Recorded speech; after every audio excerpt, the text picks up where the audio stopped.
Welcome back to Revenge Water Official. If you are enjoying the content and want to support the journey, then make sure you hit that subscribe button right now and turn on all notifications so you never miss an upload. Your support helps Revenge Water Official grow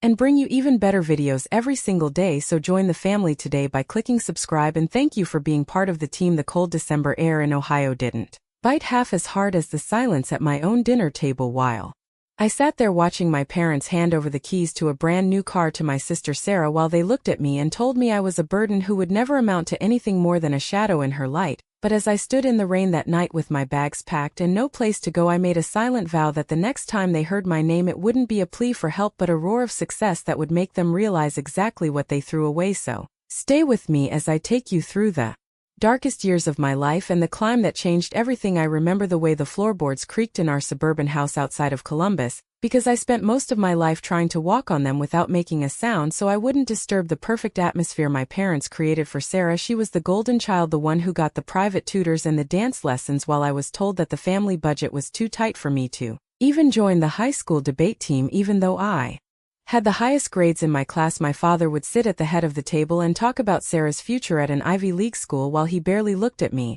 And when he did, it was only to ask why I couldn't be more like her or why I was wearing such old clothes, even though he was the one who refused to buy me new ones for 3 years straight. My mother was worse, in a way, because she used a soft voice to deliver the sharpest stabs, saying things like, "Honey, we just have to prioritize the one who has the most potential. And it's for the good of the family that you understand your place is to support your sister's journey." The betrayal wasn't just in the lack of money or opportunities, but in the way they systematically erased my existence from the walls of our home, where every photo was of Sarah winning a trophy or Sarah at a recital, while my graduation photo was tucked away in a drawer because it didn't match the aesthetic of their success story. I remember the night of my 18th birthday specifically because I had worked 3 double shifts at a local diner just to save up enough to buy myself a small cake and maybe a pair of shoes that didn't have holes in the soles. But when I got home, I found my parents and Sarah celebrating her acceptance into a prestigious summer program that cost $5,000, which was exactly the amount they told me they didn't have for my college application fees. I stood in the doorway holding my little grocery store cake, and my dad just looked at me and said, "Move out of the way, you're blocking the light for the photo we're taking of your sister and her acceptance letter." That was the moment something inside me didn't just break, it hardened into a diamond-like resolve, because I realized that love in this house was a currency I didn't possess, and I was tired of begging for scraps of affection from people who viewed me as a footnote in someone else's biography. I went to my room and started packing the few things I owned, which fit into 2 duffel bags, while I could hear them laughing and opening a bottle of champagne downstairs, and the sound of that cork popping felt like a gunshot signaling the end of my childhood and the beginning of my war against their expectations. I didn't cry because I had no tears left for people who had spent 18 years dehydrating my soul with their indifference.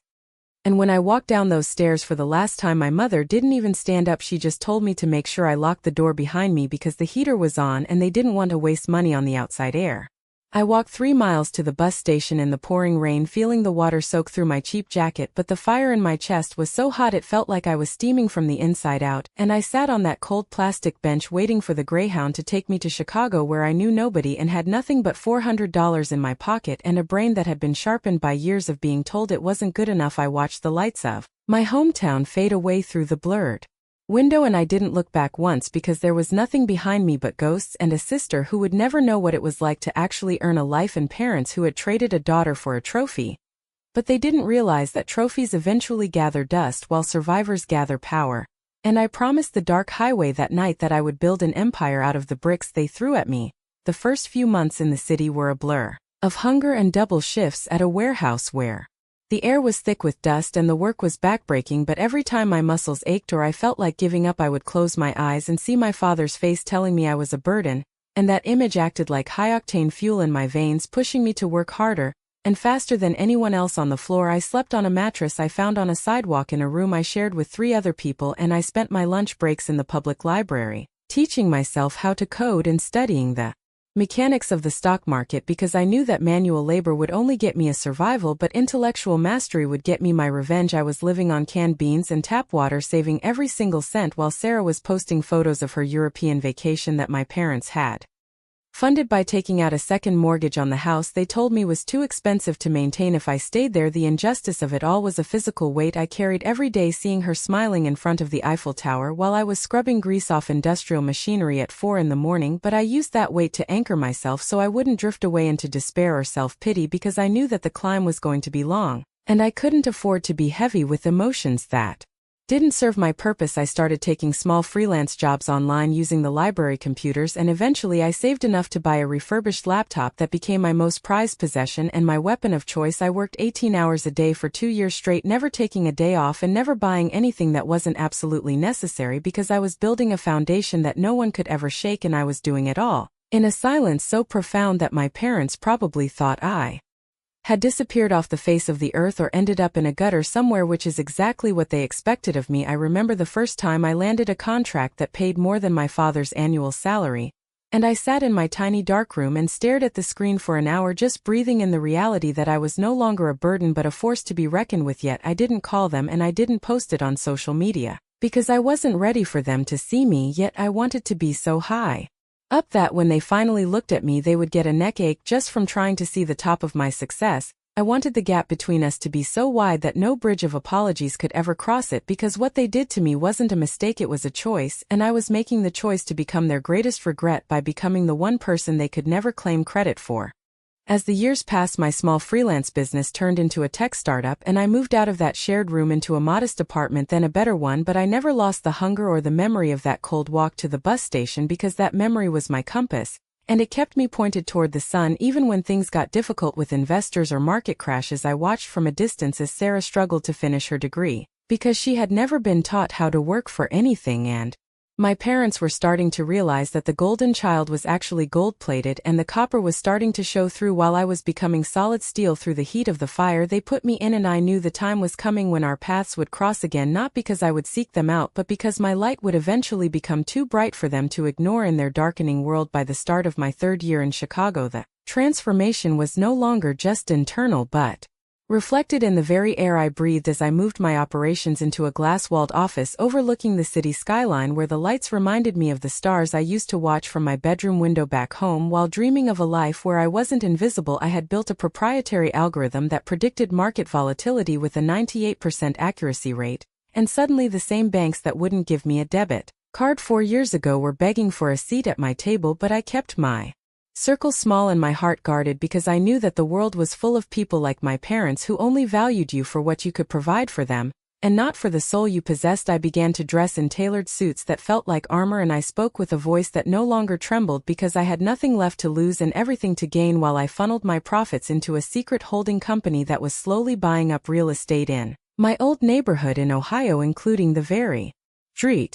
where my childhood house stood as a monument to my humiliation. I received a notification on my phone one Tuesday afternoon while I was sitting in a board meeting, and it was an automated update from a social media scraping tool I had set up to track my family's public footprints, because I wanted to know the exact moment their facade began to crumble. And what I saw was a photo of my father looking 10 years older, with a tired smile as he stood next to Sarah at her 3rd college graduation attempt for a degree she would never use, because she was still waiting for the world to hand her a career on a silver platter, just like they had handed her everything else. My mother was wearing a dress that looked frayed at the edges, and I realized that the second mortgage they took out to fund Sarah's lifestyle was finally starting to bleed them dry, which brought a cold sensation of justice to my chest that I didn't expect to feel. I wasn't happy about their suffering, but I was satisfied by the mathematical certainty of their failure, because you cannot harvest fruit from a tree you refuse to water, and they had spent all their water on a plastic plant while letting their real garden die of thirst.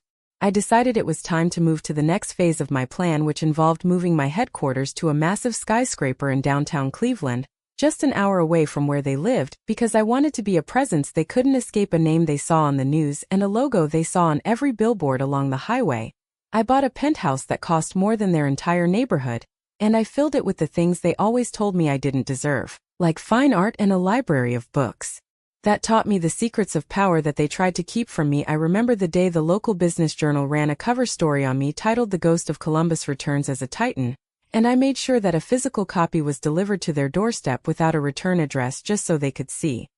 My face in high definition looking back at them with eyes that held no recognition and no mercy. My secretary told me that my phone started ringing almost immediately after that magazine hit the stands, but I had blocked their numbers years ago, so they were just screaming into a void that they had created themselves. The first time I saw Sarah in person after 5 years was at a high-end charity gala in the city where she had managed to snag an invite as someone's plus one, hoping to find a wealthy husband to solve the financial ruin our parents were facing, and she didn't even recognize me at first because I was no longer the skinny girl with the messy hair and the thrift store shoes. I was a woman who commanded the room with a single glance, and when our eyes finally met, I saw the moment of realization hit her like a physical blow as her glass of expensive champagne tilted in her hand and her jaw dropped in a way that would have been comical if it wasn't so pathetic. She tried to approach me with a fake sisterly smile, acting as if the last few years had been a mere misunderstanding, but I just looked through her as if she were made of glass and continued my conversation with the governor, leaving her standing there in the middle of the ballroom looking exactly like I used to look at the dinner table, which was completely alone in a room full of people. The next day my mother showed up at my office building and tried to get past security by claiming she was my mother, but they had strict instructions from me that I had no living relatives, and she was escorted out of the building while she screamed about how ungrateful I was and how they had given me life, but she forgot that they had also tried to take that life away from me by starving my spirit and crushing my dreams. I watched her from the security monitors, and I felt a strange sense of peace because her anger didn't hurt me anymore. It just confirmed that I had won the war of perception, and she was now the one begging for assistance to individuals who had demonstrated a lifetime of effort and had been victims of genuine systemic misfortune, not to those who had squandered their assets on vanity and the pursuit of a golden child who turned out to be a hollow shell. The lawyer tried to argue that I had a moral obligation, but I reminded him through my representatives that morality is a two-way street, and my parents had closed that road 18 years ago when they told me I was a burden who would never amount to anything, and now they were simply living in the reality they had constructed with their own hands and their own choices. The most satisfying moment came when I found out that Sarah had tried to use my name to get a high-paying job at a marketing firm in Chicago, and she had actually told the hiring manager that she was the inspiration behind my success and that we were working together on a secret project. But the manager happened to be a close friend of mine who I had helped during a difficult merger, and he called me immediately to verify the story. I told him the absolute truth, that Sarah was a stranger to me and that any professional association with her would be a liability to his company, and she was not only denied the job but was blacklisted from every major firm in the city within 24 hours because the world of high-level business has no patience for frauds who try to ride on the coattails of the people they once stepped on. And she was forced to move back into that tiny apartment with our parents, where she had to listen to them complain about the very poverty she had helped create with her entitlement. I decided to host a massive gala at my new headquarters to celebrate the launch of a global scholarship program for students who were the first in their families to go to college, and I made sure the event was televised locally so that every person in our old town could see the heights I had reached. And I wore a custom-made gown that glittered like the stars I used to wish upon when I was a hungry teenager. I saw my parents standing outside the gates of the building among a small group of onlookers, and they looked so small and so diminished in the glow of the spotlights that I almost felt a moment of sadness. But then I remembered the feeling of the rain on my back the night they kicked me out, and the sadness evaporated like mist in the morning sun. I walked past the cameras and the reporters, giving them nothing but a professional smile and a vision of a woman who was entirely self-contained and needed nothing from the people who had given her nothing. During the gala I was approached by a man who had been my father's best friend growing up, a man who used to sit at our dinner table and ignore me just like everyone else did, and he tried to act like we were old family friends, telling me how didn't realize that luck had nothing to do with 18-hour workdays and years of isolation and the sheer willpower it took to not jump off a bridge when things were at their lowest point. Her bitterness was the only thing she had left to offer the world, while I was offering opportunities to thousands of children who would never have to feel the way I felt, and that was the ultimate success because I was breaking the cycle of pain that my parents had tried to make my permanent residence. I started getting letters from my mother every day, written on cheap notebook paper, begging for a chance to explain and saying that she always loved me in her own way, but she was just afraid of my father's temper, and she had to protect the peace of the house. But I knew those were just more lies, because the peace of the house was built on the bones of my happiness, and she had been an active participant in every single act of favoritism and injustice. I didn't write back because I knew that any word I gave her would be used as a hook to pull me back into their drama, and I was finished being a character in their tragedy. I was the lead in my own epic, and I didn't have room in the script for people who only wanted to be there for the curtain call after missing all the rehearsals where the real work was done. I hired a team of historians to document the rise of my company, and I gave them full access to my personal journals from the years I spent in the warehouse because I wanted the world to know the truth about the grind and the grit it took to get here, and I wanted my parents to see their names written in the history of my success not as supporters but as the obstacles I had to overcome to become who I am today. I wanted it to be a permanent record that they were the villains in a story that had a hero they couldn't control, and every time they walked past a library or a bookstore they would be reminded that their legacy was one of failure while mine was one of triumph that was built on the very foundation they tried to destroy with their neglect. As the year came to a close, I found myself standing on the roof of my building looking out over the city of Cleveland and realizing that I had finally achieved the one thing I wanted more than money or power, and that was total and complete autonomy from my past. I no longer felt the need to prove anything to them because I had already proven everything to myself, and the weight of their betrayal had been transformed into the wings that allowed me to fly above the clouds of their small-mindedness. I was a woman who had walked through fire and come out made of gold, and I was ready for the final chapter of this journey where I would finally face them one last time, not as a daughter or a sister, but as the person who had completely and utterly outgrown them in every possible way. The final year of my grand design culminated in a moment of poetic justice that was so precise it felt like the universe itself had balanced the scales of fate after nearly 3 decades of tipping them in favor of the undeserving. I received word that the small apartment complex where my parents and Sarah were living had been purchased by a development firm that was clearing the land for a new tech park, and I made sure that I was the one standing on the sidewalk in a hard hat and a high-end trench coat when the eviction notices were served because I wanted to be the last thing they saw before their world of delusions finally went dark for good. They walked out of that building carrying their lives in cardboard boxes, looking like hollowed-out versions of the people who used to tower over me. And when my mother saw me, she dropped her box of old dishes and ran toward me with her arms open as if she expected me to embrace the woman who had watched me starve for affection while she fed my sister's ego with every resource we had. I had my assistant hand them 3 one-way bus tickets to a small town in rural Nebraska where I had arranged for them to have a modest cottage and a small stipend that would keep them fed but would never allow them to live in luxury ever again. It was a mercy they didn't deserve, but it was a move I made for my own soul so that no one could ever say I was as heartless as they were. But there was a catch to the arrangement, which was that they had to sign a legal non-disclosure agreement promising to never mention my name or claim any relation to me for as long as they lived, or the funding would be cut off instantly, and they would be left to the mercy of the streets. They looked at the tickets and then at the legal papers, and I watched my father's trembling hand sign away the right to call me his daughter, which was a formality because he had lost that right the day he chose a trophy over a human being. As the bus pulled away from the station, I stood on the platform and watched their faces through the grimy glass, and for a split second I saw my mother press her hand against the window, but I didn't wave back and I didn't shed a single tear because the girl who would have cried for them had died a long time ago in a rain-soaked driveway in Columbus. I felt a massive weight lift off my shoulders as the bus disappeared into the traffic, and I realized that I was finally and completely free of the ghost of my childhood. The injustice was settled, the pain was transformed into power, and the motivation that had driven me through the darkest nights of my life had finally reached its destination. I walked out of the station and into the bright afternoon sun, feeling the warmth on my face, and knowing that every step I took from now on was on ground that I had built with my own 2 hands. I returned to my penthouse and looked at the city one last time before I headed to the airport for a global tour to expand my foundation, and I realized that my success hadn't just destroyed them, it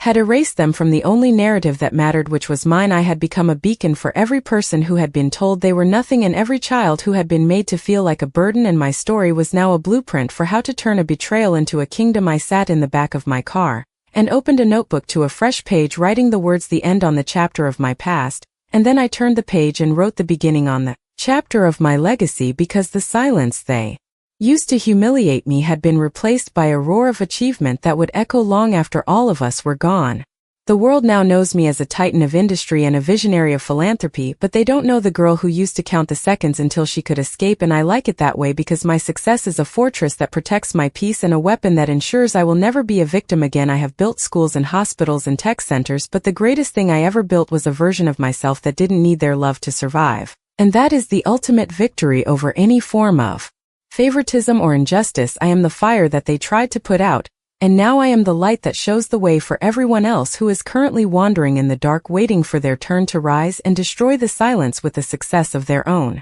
As I flew over the Atlantic looking down at the clouds, I thought about the car keys they gave Sarah and the graduation photos they hid and the birthday cake I ate alone, and I smiled because those small hurts were the seeds of a greatness they could never comprehend. They wanted a daughter they could control, but they got a woman who could move mountains, and their biggest mistake was thinking that they could break a spirit that was forged in the very fires they started. I am the master of my fate and the captain of my soul, and as the sun rose over the horizon, I knew that my journey was just getting started, and that the light would never fade